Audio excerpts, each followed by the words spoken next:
Good morning everyone. आज जी online class 10th subject mathematics sets के बारे में आहे।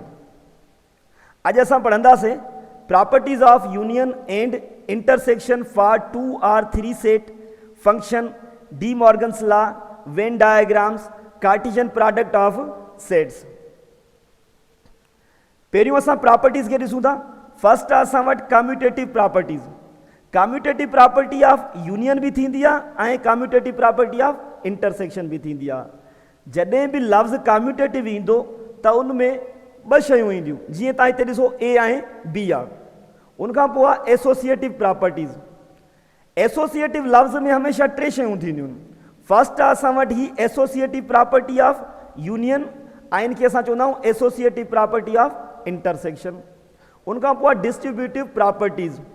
हीअ असां वटि distributive property of union over intersection, इनखे चइबो आहे distributive property of intersection over union. उनखां पोइ आहे फंक्शन।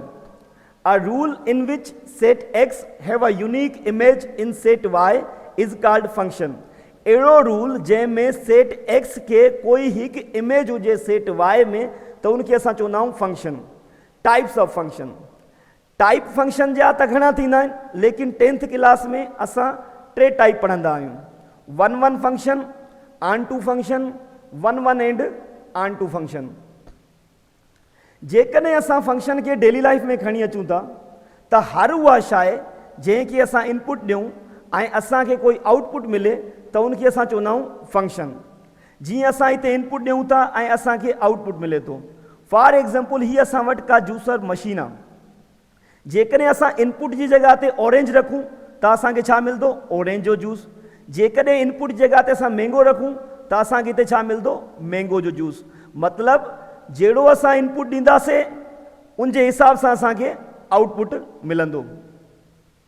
उनखां पोइ आहे टाइप्स ऑफ फंक्शन। पहिरियों ऑन टू फंक्शन।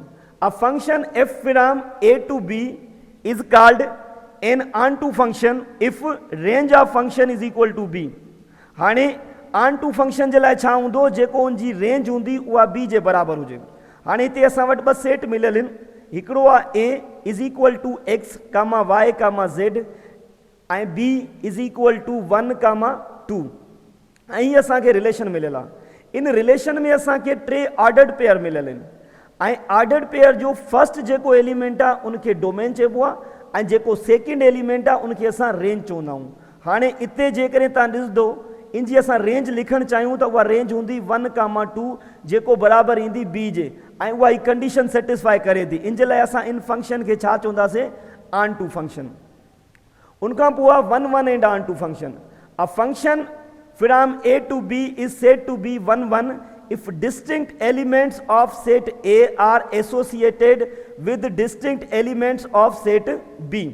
माना A जो कोई हिकु एलिमेंट एसोसिएट हुजे बी जे कंहिं हिकु एलिमेंट सां। हिते तव्हां ॾिसो ए बराबरि आहे x comma Y comma Z, B बराबरि आहे 1,2 3 4 ऐं हीअ असांखे रिलेशन मिलियल आहे। हाणे जेकॾहिं असां हिते ॾिसूं था 1 जेको आहे इमेज आहे कंहिंजी वाई जी, 2 जेको इमेज आहे कंहिंजी ज़ेड जी ऐं 3 जेको इमेज आहे कंहिंजी एक्स जी। इनखे असां छा चवंदासीं? 1-1 फंक्शन। छो त डिस्टिंक्ट एलिमेंट आहिनि, हिकु ए जो आहे हिकु बी जो आहे। ऐं पोयां जेको असां पढ़ियो हुयो उनखे तव्हां ॾिसंदो त उनमें रेंज जेको आहे रिपीट बि थिए पई। इन में डिस्टिंक्ट आहे, मतिलबु हिकु रेंज आहे त असां वटि डोमेन बि हिकिड़ो ई आहे। इन जे लाइ असां इनखे छा चवंदासीं? 1-1 फंक्शन। उनखां पोइ आहे 1-1 and onto function. A function from set A to set B is called 1-1 and on-to function if it is both 1-1 and on-to। माना 1-1 ऐं on-to फंक्शन तॾहिं थींदो जॾहिं ॿई कंडीशन सेटिस्फाई करे। ॿई मतिलबु जेकॾहिं असां फर्स्ट on-to खे ॾिसूं था त उनमें रेंज में कोई बि एलिमेंट रहियल न आहे ऐं जेकॾहिं असां सेकेंड 1-1 फंक्शन में ॾिसूं था त रेंज जो हिकु एलिमेंट रहियल आहे ऐं 1-1 ऐं on-to मतिलबु त रेंज में कोई एलिमेंट लेफ्ट बि न हुजे। हाणे ॾिसो 1-1 बि आहे ऐं इहो ऑन टू बि आहे। जेकॾहिं तव्हां हितां रेंज लिखंदो त उहा कंहिंजे बराबरि ईंदी, बी जे बराबरि ईंदी। इन जे लाइ असां इनखे छा चवंदासीं, 1 1 एंड ऑन टू फंक्शन। उनखां पोइ आहे डी मॉर्गन्स लॉ।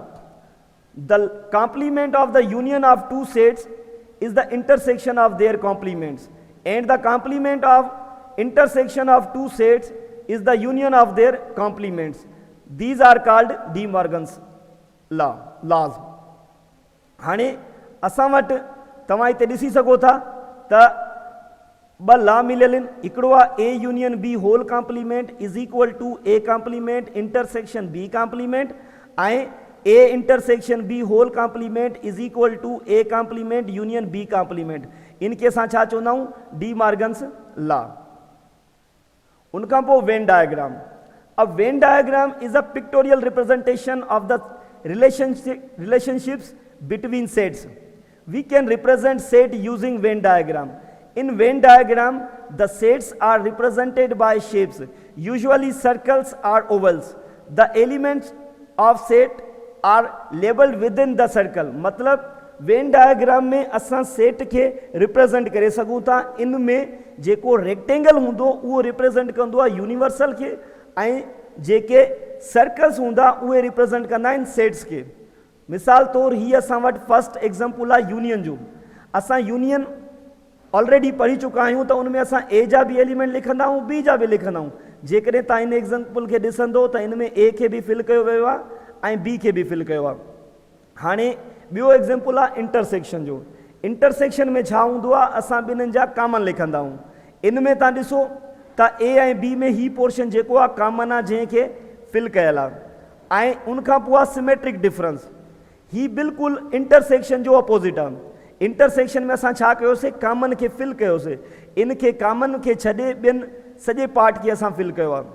ऐं कॉम्प्लीमेंट छा हूंदो आहे, जॾहिं बि कॉम्प्लीमेंट असां सोल्व कंदा आहियूं, जेके एलिमेंट असां वटि बचंदा आहिनि उहे हमेशह यूनिवर्सल जा हूंदा आहिनि। त हिनखे तव्हां ॾिसो, ए खे असां सॼो ख़ाली करे छॾियो आहे, सिर्फ़ु असां फिल कयो आहे कंहिंखे, यूनिवर्सल खे। उनखां पोइ आहे कार्टीजन प्रोडक्ट।